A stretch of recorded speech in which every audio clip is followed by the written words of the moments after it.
Peru's President Pedro Pablo Kuczynski has pardoned the jailed former autocrat Alberto Fujimori in a Christmas Eve message that has sparked protests across the country. The president, who last week survived a vote to force him out of office, said in a statement on Sunday night that he had decided to concede a humanitarian pardon to Mr. Alberto Fujimori. A medical panel has determined Mr. Fujimori has a progressive, degenerative, and incurable disease and the jail conditions present a grave risk to his life and health, it read. The move comes a day after Fujimori, 79, who is serving a 25-year sentence for corruption and human rights crimes, was rushed to hospital on Saturday after suffering a severe drop in blood pressure and abnormal heart rhythm. His doctor said he could die. Alberto Fujimori, who governed Peru from 1990 to 2000, is the figurehead of the party which dominates Peru's Congress and a deeply divisive figure in the country. He was jailed in 2009 for authorizing death squads, overseeing rampant corruption and vote rigging. The writing was on the wall when Kuczynski was saved from impeachment late on Thursday night by Fujimori's son Kenji, a congressman who led a rebel faction of the majority Fuerza Popular opposition party led by his older sister Keiko in voting against ousting him from office for lying about links to the Brazilian firm Odebrecht, which is at the center of Latin America's biggest corruption scandal.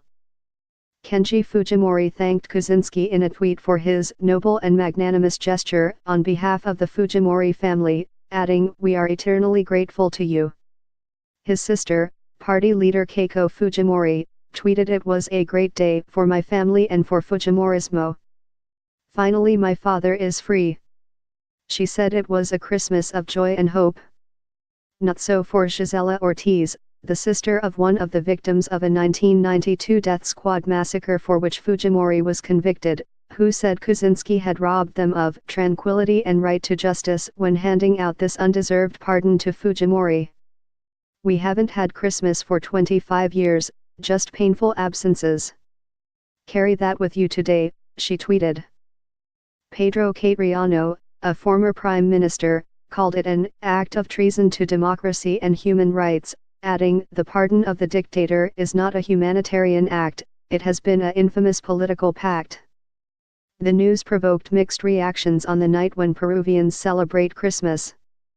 Angry protesters gathered in Lima's Plaza San Martin, the place where marches traditionally begin, while TV images showed Fujimori's supporters cheering the decision outside the hospital where he was rushed on Saturday night. Reacting to the news, Jo Marie Burt, senior fellow with the Washington Office on Latin America, said Kuczynski, popularly known as PPK, had bartered his political survival for the dictator's freedom. PPK has long intimated that he would pardon Fujimori. But to do it in this way after just barely surviving impeachment, on Christmas Eve is an incredible show of disrespect to the victims of Fujimorismo, she told The Guardian. "This is going to be explosive."